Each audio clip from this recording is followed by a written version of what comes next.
The insurance market's hardening, rates are going up, but there are businesses that are beating the market and actually staying flat or even seeing decreases. Now, they're doing some things that I want to share with you. I shared in part one. One thing that you can do is some due diligence. The second thing in my second video I shared that you can do is hire one agent to represent you. The third thing that you can do is create competition, but not amongst the agents. Create competition amongst the insurance carriers. So many business owners, it's ingrained in you to get 3 or 4 bids, right? And that makes a lot of sense if you need plumbing services, because every plumber has different costs, different overhead costs that go into their prices. When we're talking insurance, 3 different agents don't have 3 different rates. We're paid the same commission amount from the carriers. Most agents represent the same group of carriers that want to write your risk. So it doesn't make sense to go and divide up markets or to get 3 different bids amongst 5 carriers when all 3 agents have access to all 5 carriers. Why not pick one agent to go to those carriers and create the competition amongst the carriers, not the agents? Okay, and think about yourself this way. When you are buying something that has a value that's really depends on the market, like a pro athlete or a celebrity, or if you're selling a house, they all hire one agent. They don't hire 3 or 4 agents.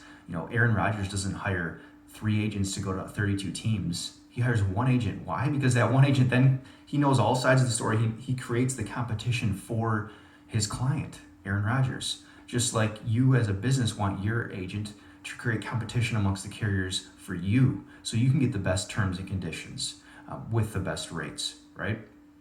So I think you're going to have a lot more effective results when competition is created this way.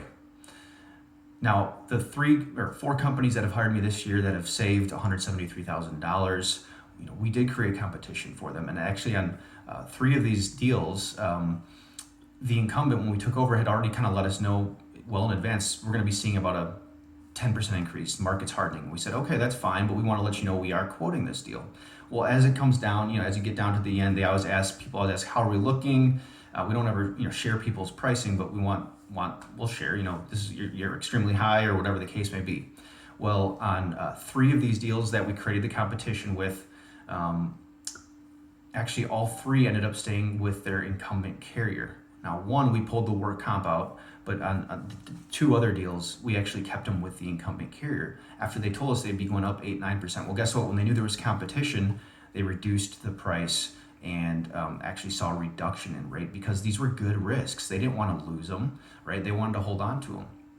Now, I do want to add this is you want to be very strategic with your marketing. You don't want to be the boy who cried wolf, and you don't want to burn bridges with markets. So if you're going to shop with alternative markets and carriers that you're currently with, you got to make sure that you're obviously not just using those people to bring down your current carrier. Okay, so create a level playing field, but create that competition. And the good part is that this is your broker's job to do all this stuff behind the scenes. You just want to make sure you pick the right broker, which I talked about that in video number 2 again. So go back to that if you want some tips on that.